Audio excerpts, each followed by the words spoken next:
G'day everyone. So one of the most common questions I get as a Breville salesman and technician is, why is my Breville Oracle not frothing properly?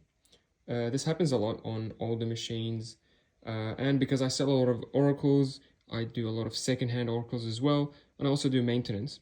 A lot of the time, one of the common complaints is the foam level or the froth level on the milk is not as good as it used to be. That could be due to, I would say, four main reasons. Number one is a dirty wand. Number two is a bad air pump. Number three is a bad Venturi valve. Number four, we don't know, and we just have to increase the settings to give it more opportunity to froth. And this is information you won't find on YouTube. I think my video is the only one on YouTube to actually go through these reasons. Unless you go in Reddit or deep into the Facebook forums and ask, you probably won't get this advice online. I've seen this a lot, especially on like 3+, 5 years plus machines, rarely on new machines, but it can happen as well. I'll start from the most common. The most common is having a bad or a dirty tip. So if this tip is not cleaned, if you use it a lot and you get a lot of milk buildup, you could clog one of the holes. That would affect the steam performance very significantly, and people sort of underestimate how a good deep clean can affect or improve the froth performance on their Oracle. The second thing is a bad air pump. So you could have a clean wand, you could have the right settings, but if you have a bad air pump inside the machine, you won't get a lot of air into the milk.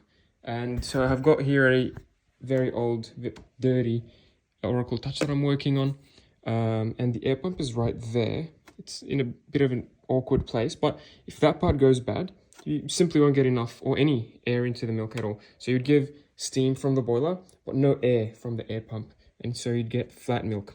That's the second reason. The third reason is a bad Venturi valve. So the machine would, when you start steaming, it would give steam from the boiler and mixes that steam with air from the air pump over there.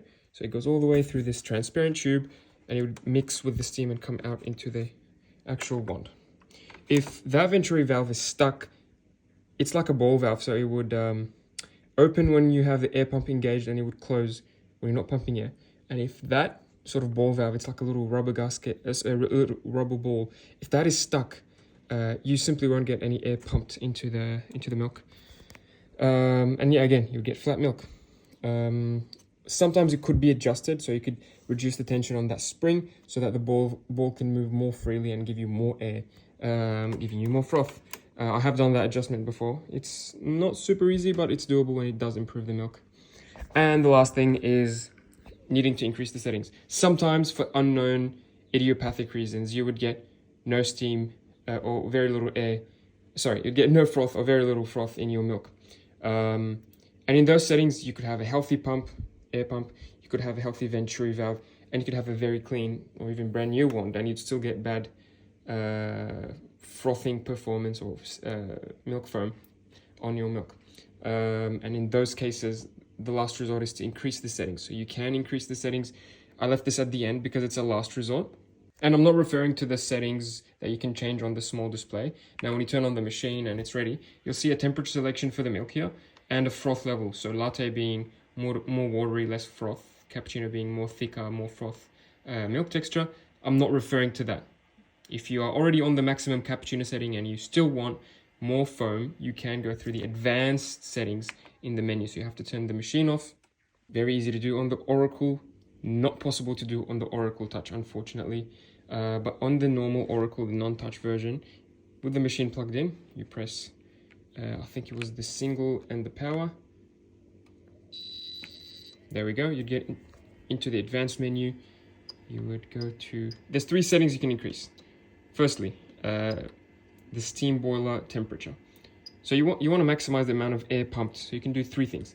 Firstly, by reducing the steam boiler temperature, you can increase the froth level. Sounds counterintuitive, but when you reduce the steam temperature, the steam power is reduced. That means the air pump on the machine would be pumping for longer because it's taking longer to steam. That's the first thing, and it's annoying. You have to keep doing it every time you change a setting, but I'll do it again. say we reduced it from 130 or 125 to 120, that's going to increase the steaming duration by a little bit. So it's going to increase the air pumping duration by a little bit as well. The other thing was the air. So you go into the air setting, it'll give you 2 seconds is the default, I think. When you go to 1 second, so this is when the air pump would start. 0 would mean that the moment you start automatic frothing, it would start pumping. 2 seconds would mean that it takes 2 seconds until the air pump starts. So that's 2 extra seconds of frothing if you go to 0. I'll keep it on 1. The third thing is the temperature of stopping the air pump. So you start steaming, milk is at 20 degrees, for example. It'll keep giving you air until 55 degrees. And say I have it at 65 here on the screen. That means from 55 to 65, I'm not getting any air pumped. Put it on, let's keep it at 55, this is default. That means if you increase this temperature from the normal, I think the normal is 55, I can't remember. But if you increase it to 60 or 65, that's an extra few seconds of injecting air into the machine. So you add 3 things. You add the slower steaming time because we reduce the steam temperature, the steam boiler temperature. You make it kick on early, so at 0 seconds when you start steaming. And the last thing is you make it stop later. So instead of 55, you stop at 65 or 60. I'll keep it at 55 because that's the default.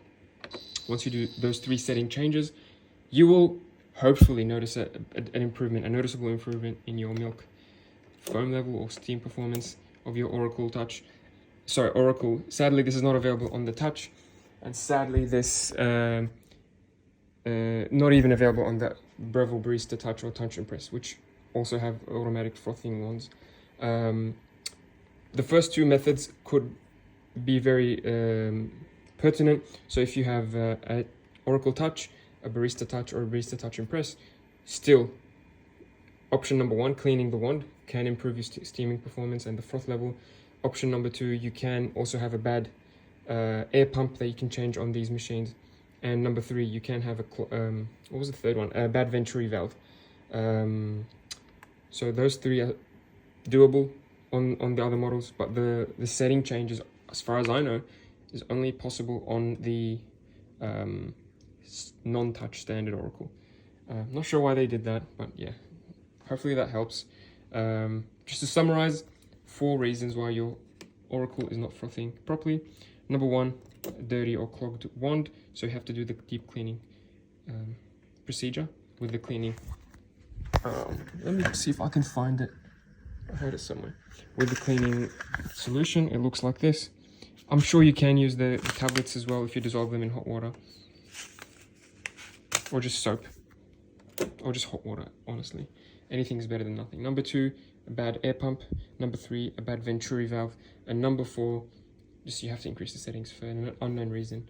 And hopefully that one of those 4 hopefully will help you get more froth and more foam out of your Breville Oracle. If this video was useful, please give it a thumbs up. If you have any questions, throw them in the comments. Thanks again.